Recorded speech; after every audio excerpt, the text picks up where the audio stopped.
Okay. Hey, you, thanks for joining in on my Facebook Live. I've got Kevin Napoleon here with me, and Kevin's going to talk about what money you need to bring to closing when you're buying a house. So that way you can kind of pre-plan and know what to be expecting. So Kevin, I'm just going to kind of let you take the show. We're going to keep this show as short as possible. We're just going to get down to the real basic information, not get too complicated, but at least conceptually talk about, hey, what kind of money do I need in order to buy a house? Yeah, thanks, Christine. And, this is a conversation I have constantly with consumers, mostly on the first-time homebuyer side, where people want to start the process of searching for a property. And of course, we have the conversation about down payment funds that are needed. And a lot of people assume that you just need to have some sort of minimum funds available for a down payment. They don't factor in the other costs and expenses associated with buying real estate. And I commonly I'm going to be the real idiot here, like as though I never did this before. Like when you say what to bring down, are you saying like, oh, you need, if you're doing FHA, you need 3.5% down of the sale price when you're saying the down, just so people understand that?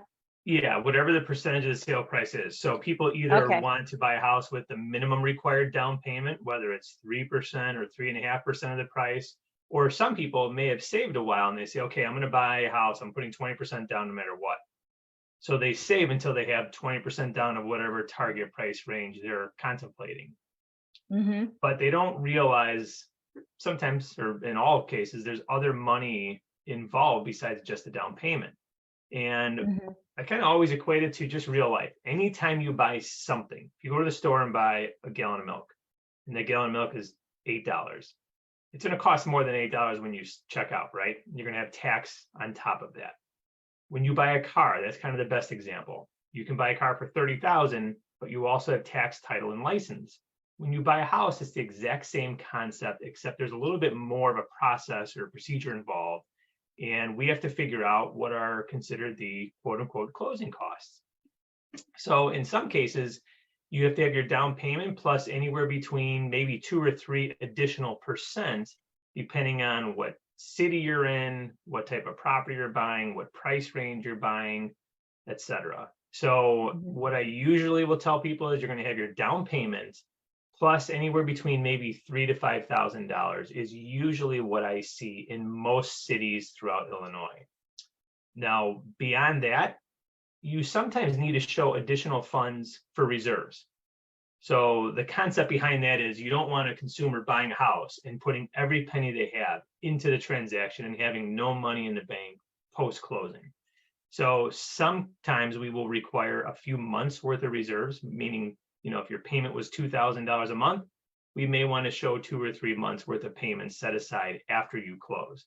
So it's good to say that you want to have your down payment plus maybe $3,000 to $5,000 for costs and some additional rainy day money just in case. So saving more money is going to put everybody in a better position in the long run. Right. Not talking exact dollars or anything, but what are some of the other fees that are involved with closing on a property as a buyer? Yeah, so some of the main bullet points on costs would be any expenses related to setting up the loan. We have to do an appraisal as well. Title fees. So the title expenses are kind of one of the biggest chunks of third-party costs, and that's all going to be funneled through a title company. You have to, in most cases, prepay taxes and insurance for setting up the escrow account, which is something that we educate consumers on what is an escrow account to begin with. And that's also, depending on the timing of the closing, that could be a relatively large amount of money that we have to set aside for future tax bills, future insurance premiums. And these are all things that we have to take into consideration when someone says, I want to buy a house, how much money do I need? We have to figure, okay, minimum down payment, or do you have a certain amount? What city are you buying in? We'll run the numbers and see what the estimated costs are, and then we'll come up with the plan of action. So that's kind of my public service announcement is be prepared for a little bit more money than just the minimum down payment requirement, because there are other expenses involved.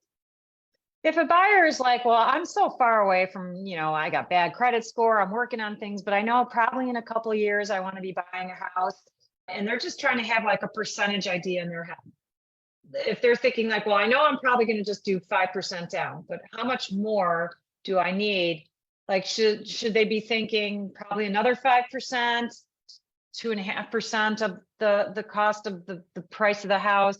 You know, how can they have just some kind of like ballpark idea of how much do I really need to probably have set aside? I would probably say something like that. If 5% was the example for a down payment, maybe save up a total of 8 to 10% of the purchase Okay. price, and then you'd be safe. All right. So Okay. it's, So there are other another programs. 3 to 5% of the sale price is just miscellaneous fees that are going to come up in the purchase. Yeah, and the more the better. So I kind of jokingly say, go on a saving spree. Cash is king. The more you can save, the better position you're going to be in. And there are some programs that you might be able to leverage later on down the road for down payment assistance that you can use towards all of this. But those are all case by case. So it's always just good practice to save money, be in a very healthy position financially before you start signing contracts to buy a property. Make sure you have the funds available to do so. Yeah. And hey, buyer who's watching this, if you overstay, not a problem, because then you say, wow, this is great. I got extra cash, and either put it towards paying a little more in your monthly after closing, or maybe you need to buy a couch or something for that house and you oversaved, you've got extra funds for a lot of options after you close on the house. Kevin, thank you so much for your time. I very much appreciate it. I know you're a busy guy. So yeah, if you do need, whoever's watching, if you're watching and you do need a lender and you just want to get initial advice, at least a little bit of coaching, I like to call it, you can call Kevin. It's totally fine, or email him. Kevin, what's your contact information? My cell phone number is area code 630-956-2648. And what's your email address? Email address is kevin.napoleon@mykeymortgage.com. All right, we'll type that out in the message when we put it into YouTube so people can see how to contact you. I'm Christine Thompson, lead agent on the CT team at Baird & Warner. You can call or text me at 630-853-2370 any time of the day.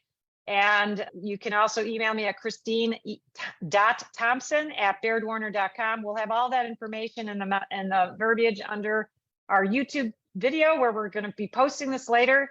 Do subscribe to my YouTube channel called Naperville Living in Naperville, Christine Thompson. I know, long name, but you got the idea of basic area of where I service Naperville and really the greater western suburbs. So if you do need assistance with an agent in that area, feel free to give me a call or a text. And if I'm not available, I'll make sure one of the agents on my team can help you also. Thank you again, Kevin. I appreciate your time, and we'll see you next week. Thanks, Christine. All right, take care. Bye-bye.